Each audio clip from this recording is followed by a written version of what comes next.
اور کھودنے لگے. کیا کرنے لگے؟ کیا کھودنے لگے؟ زمزم کا کنواں نکالنا ہے، بتایا گیا تھا. کھودنے لگے تو سارے مکہ کے لوگ ہنسنے لگے. یہ دیکھو پاگل کب آب زمزم بند ہو گیا ہے، کب زمزم کا کنواں بند ہو گیا اور یہ ابھی کھود رہا ہے، اپنی مرضی سے نکلے گا والا. سب ہنس رہے ہیں. لیکن اللہ عبد المطلب کو یقین تھا کہ بار بار جب بتایا گیا ہے، دکھایا گیا ہے تو چاہے زمزم ضرور نکلے گا. اور جب کنواں کی کچھ علامت، کچھ نشانی، کچھ آثار نظر آئے تو پھر قریش کے سارے لوگ آ گئے خاندان کی اور آپ سے لڑنے لگے. کیا کرنے لگے؟ زور سے بولو. کیوں لڑنے لگے؟ کہ یہ جو کنواں نکال رہے ہیں اس میں ہم لوگوں کا بھی حصہ ہے. صرف قریش خاندان کے آپ نہیں، ہم لوگ بھی ہیں، ہم لوگوں کو بھی شریک کیجیے، ہم لوگوں کو بھی حصہ دار بنائیے. مگر عبد المطلب نے کہا نہیں، اب تم لوگوں کو شریک نہیں کروں گا، حصے دار نہیں بناؤں گا. یہاں تک کہ بہت زیادہ اختلاف ہوا. فیصلہ کرانے کے لیے کاہنہ کے پاس گئے سارے لوگ. راستے میں ایک کرامت ہو گئی، پانی ختم ہو گیا. حضرت عبد المطلب نے اپنے مخالف پارٹی سے کہا یار پانی ختم ہو گیا ہم لوگوں کے پاس، پینے کے لیے دے دو. ان لوگوں نے منع کر دیا. یہاں تک کہ حضور کے دادا کے ساتھ جو لوگ تھے ان کو یقین ہونے لگا کہ کہیں پیاس کی وجہ سے ہم لوگ راستے میں ہی نہ مر جائیں. مگر اللہ کا کرم ایسا ہوا کہ حضرت عبد المطلب حضور کے دادا کی گھٹنی کے قدم کے نیچے سے پانی کا چشمہ جاری کر دیا. اور جب پانی کا چشمہ جاری ہو گیا تو حضور کے دادا کی جو ہے سخاوت دیکھو اور ان کی شفقت، محبت، عظمت اور حکمت دیکھو. حضور کے دادا عبد المطلب نے سارے لوگوں سے کہا، اپنوں سے بھی، بیگانوں سے بھی، اپنی پارٹی سے بھی اور دوسری پارٹی سے بھی، لوگوں آؤ اللہ نے پانی کا چشمہ جاری کر دیا ہے، خوب پانی پیو بھی اور خوب پانی پلاؤ بھی. یہ ہے ہمارے حضور کے دادا حضور عبد المطلب. جب لوگوں نے دیکھا یار ان کے اوپر ہم وچار کروانے جا رہے تھے کاہنہ سے، مگر یہ تو اتنے بڑے شخصی نکلے کہ جب پانی کے لیے لوگ ترس رہے تو انہوں نے پانی دیا، آفر کیا، پلایا. وہیں سے لوگ مان گئے، وہیں سے لوگ مان گئے اور وچار کے لیے آگے نہیں گئے، واپس لوٹ گئے.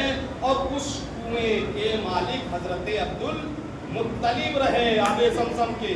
ہاں اسی درمیان ایک کام یہ ہوا کہ اس وقت حضور کے دادا عبد المطلب کو صرف ایک ہی بیٹا تھا. کیا بیٹا تھا؟ ایک بیٹا. زور سے بولو نا بھائی. نام کیا تھا؟ نہیں ہوگا، قیامت تک نہیں ہوگا، یہ بھی بتا دیتا ہوں.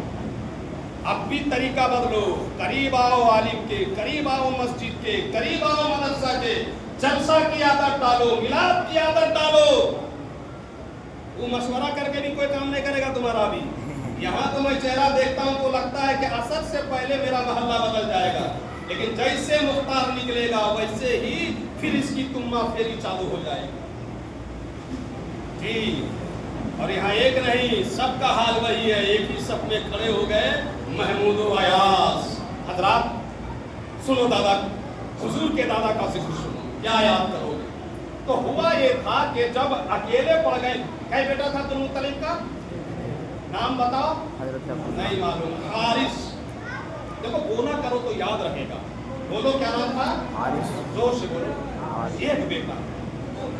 جب لوگ لڑنے آئے نا تو عبد المطلب کو یقین ہوا کہ یار میرا ایک ہی بیٹا ہے. جب لڑنے آ گئے اتنے سارے لوگ، تب کعبہ کے سامنے حضرت عبد المطلب نے دعاؤں کے لیے ہاتھ اٹھا دیا. یا اللہ اگر تم نے مجھے 10 بیٹے عطا کیے.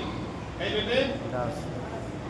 یہاں تو 2 اور 2 میں بس ایک دم جا کے نسی کٹوا لے گا.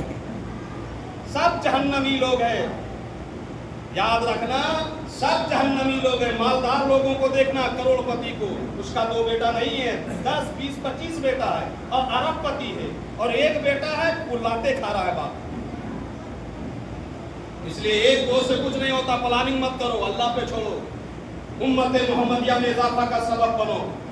بہرحال دعا کی، یا اللہ 10 بیٹے دے دے اگر تم، اور 10 بیٹا میرے جیتے جی مجھ کو سنبھالنے والا ہو جائے، جوان ہو جائے، تو کعبہ کے سامنے منت مانتا ہوں کہ ایک بیٹے کو کعبہ کے سامنے کیا کر دوں گا؟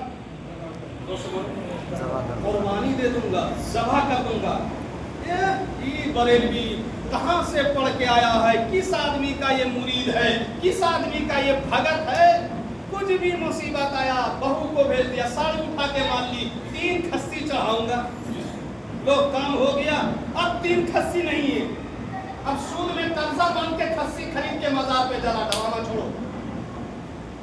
منت ماننا ہے تو روزے کی منت مانو، منت ماننا ہے تو نماز کی منت مانو۔ ارے ایسی منت کیوں نہیں مان لیتے ہو؟ کام ہو جائے گا تو مسجد میں 2 کٹھا دے دوں گا،